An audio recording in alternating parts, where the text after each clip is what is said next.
Welcome to Suman TV Warangal. మనం హన్మకొండలోని ప్రసిద్ధిగాంచిన షిర్డీ సాయిబాబా దేవాలయంలో ఉన్నాం. శ్రీదేవి ఎదురుగా ఉన్న ఈ ఆలయంలో ఇప్పటికి మనకు తెలుసు దశాబ్దాల నుండి చాలా ప్రసిద్ధి పొందిన ఆలయం. తెల్లవారుజాము నుండి గురు పౌర్ణిమ సందర్భంగా ఆ గురువు ప్రపంచ మానవాళికి భక్తి బోధనలు చేసిన, ప్రపంచ మానవాళికి ఆదర్శ బోధనలు చేసిన సాయిబాబాను దర్శించుకుందామని పెద్ద ఎత్తున ఉన్నారు. మన క్యూ లైన్లో చూడొచ్చు. దాదాపు ప్రారంభం నుంచి చివరి వరకు కూడా అదే క్యూ లైన్ ఒరబడి కొనసాగుతుంది. దాదాపు భక్తులంతా కూడా వేల సంఖ్యలో బారులు తీరారు. ఉదయం నుంచి కూడా సాయిబాబా దేవాలయానికి తప్పనిసరిగా వస్తారు.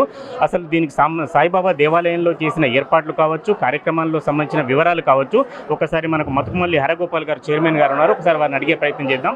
సార్, ముందుగా గురు పౌర్ణమి శుభాకాంక్షలు. ఇవాళ కార్యక్రమం విశేషాలు కావచ్చు, వివరాలు కావచ్చు, ఒక్కసారి చెప్పండి. సదాశివ సమారంభే శంకరాచార్య మధ్యమాం అస్మదాచార్య పర్యంతం వందే గురు పరంపరం.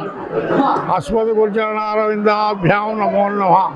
శ్రీ గురుభ్యో నమః. శ్రీ సాయినాథాయ నమః. ఈరోజు ఆషాఢ పౌర్ణమి.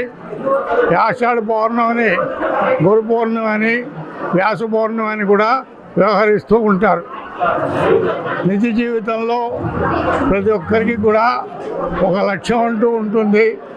ఆ లక్ష్య సాధన కొరకు ఒక గురువుని ఆశ్రయించినట్టయితే ఆ లక్ష్య సాధనకి సులభ మార్గం అవుతుంది.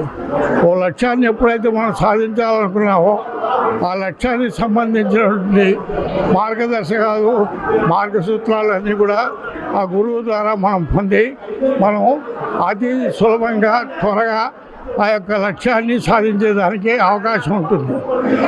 గురువు గారికి లేకపోయినట్టయితే దిక్చూచి లేని నావా మహాసముద్రంలో ఏ విధంగా వెళ్ళిపోతుందో తెలియదో, అదేవిధంగా లక్ష్య సాధనకి గురువు లేకున్నా కూడా ఆ లక్ష్యం సాధించిన కష్టతరం అవుతుంది.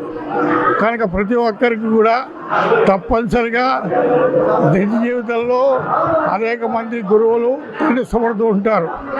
మనకు అక్షరాభ్యాసం చేసిన మొదలుకొని మనం పెద్దవాళ్ళు అయ్యేదాకా, మనం ఒక స్థాయికి చేరేదాకా ఎంతోమంది గురువులను మనం ఆశ్రయించుంటాం.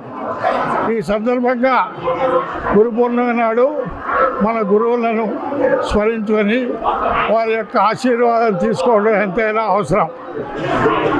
గురువులు కనుక ప్రత్యక్షంగా ఉన్నట్టయితే వారి దగ్గరికి వెళ్ళి వారిని సేవించి వారి యొక్క ఆశీర్వాదాలు పొందాలి.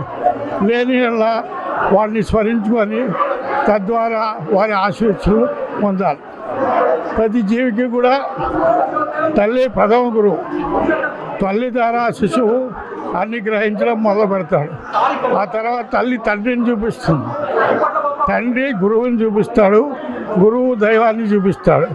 ఈ విధంగా ఆ గురు పరంపర, మన సంప్రదాయం ఆ విధంగా సాగుతూ ఉంటుంది. ఈ రోజున గురు పౌర్ణమి సందర్భంగా హన్మకొండలోని షిర్డీ సాయిబాబా మందిరంలో అనేక కార్యక్రమాలు జరిగినాయి. పొద్దున శేజ హారతి, కాగడ హారతి జరిగింది. కాగడ హారతిలో మంగళస్థానం, అష్టోత్తరాలు, శతనామాలు కూడా జరిగినవి.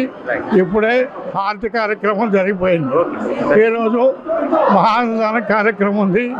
ఈ మహాన్నదాన కార్యక్రమానికి ఉభయులు శ్రీ శేషగిరిరావు గారి దంపతులు ఈ రోజున వారికి భగవంతుడు ఆయు ఆరోగ్య ఐశ్వర్యాలను అందించాలని కోరుకుంటూ ఈ గురు పౌర్ణమి నాడు సాయిబాబాను దర్శించుకొని వారి యొక్క తీర్థ ప్రసాదాలు తీసుకొని మీరందరూ కూడా సాయి యొక్క ఆశీస్సులతోటి ఇల్లు చేయాలని కోరుకుంటున్నాను.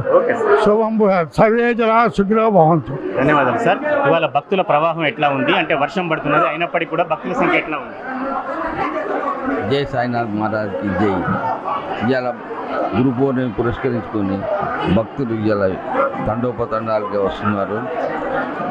వర్షం లెక్క చేయకుండా వస్తున్నారు. చాలా సంతోషంగా ఉన్నది. వాళ్ళ గురుభక్తికి ఇవాళ నిదర్శనం అనేది అవబడుతుంది. వీళ్ళందరికీ సాయినాథుని గురు పౌర్ణమి శుభాకాంక్షలు తెలియజేస్తూ వాళ్ళకు ఆశీర్వాదం బాబా ఇవ్వాలని కోరుకుంటాను. మనం చూడొచ్చు వర్షాన్ని సైతం లెక్క చేయకుండా సాష్టాంగ ప్రణామాలు అర్పించే వాళ్ళు కొందరైతే అన్నదాన కార్యక్రమాల్లో కూడా కొంతమంది నిమగ్నమై వేలాది మంది షిర్డీ సాయిబాబా దేవాలయంలో అంటే ఆ గురువు ఆశీస్సులు పొందాలని పెద్ద ఎత్తున ఉన్నారు. ఇక్కడ ధర్మకర్త నిమ్మల శ్రీనివాస గారు కూడా ఉన్నారు. సార్, భక్తుల ప్రవాహం ఎలా ఉంది, ఏమి ఏర్పాట్లు చేస్తున్నారు, ఏమేమి కార్యక్రమాలు ఉన్నాయి? ఉదయం నుండి మీరు చూస్తున్నారు కదా, జోరు వర్షాన్ని లెక్క చేయకుండా భక్తులు తండోపతండాలుగా వస్తున్నారు. భక్తులకి నా మనవి ఏంటంటే, మీ దర్శనాలు శీఘ్రతరం చేయడానికి మా వాలంటీర్లు అందరూ కృషి చేస్తున్నారు. చిన్న చిన్న ఏమైనా ఇబ్బందులు ఉంటే మా దృష్టికి తీసుకురండి. వితిన్ ఒక 1 అవర్లో మొత్తం ఖాళీ అవుతుంది. దీని తర్వాత మహా అన్నప్రసాద వితరణ కార్యక్రమం ఉంటుంది. ఆ తర్వాత సాయంత్రము పల్లకి సేవ, అంతకుముందు శేషారతి, కాకడ హారతితోటి ఈ కార్యక్రమము ప్రారంభమైన కార్యక్రమము సాయంత్రం శేషారతితో ముగుస్తాయి. భక్తులు వర్షాన్ని సైతం లెక్క చేయకుండా సద్గురు సాయినాథుని ఆశీస్సుల కోసం బారులు తీరున్నారు. గంటల కొద్దీ వాళ్ళు ఉంటున్నారు. వాళ్ళ దర్శనాలు శీఘ్రత్వరం చివరి భక్తుడు వెళ్ళే వరకు మేము ఇక్కడే ఉంటాము. వాళ్ళ దర్శనం ఈజీగా సాగడానికి మేము తోడ్పడతాము.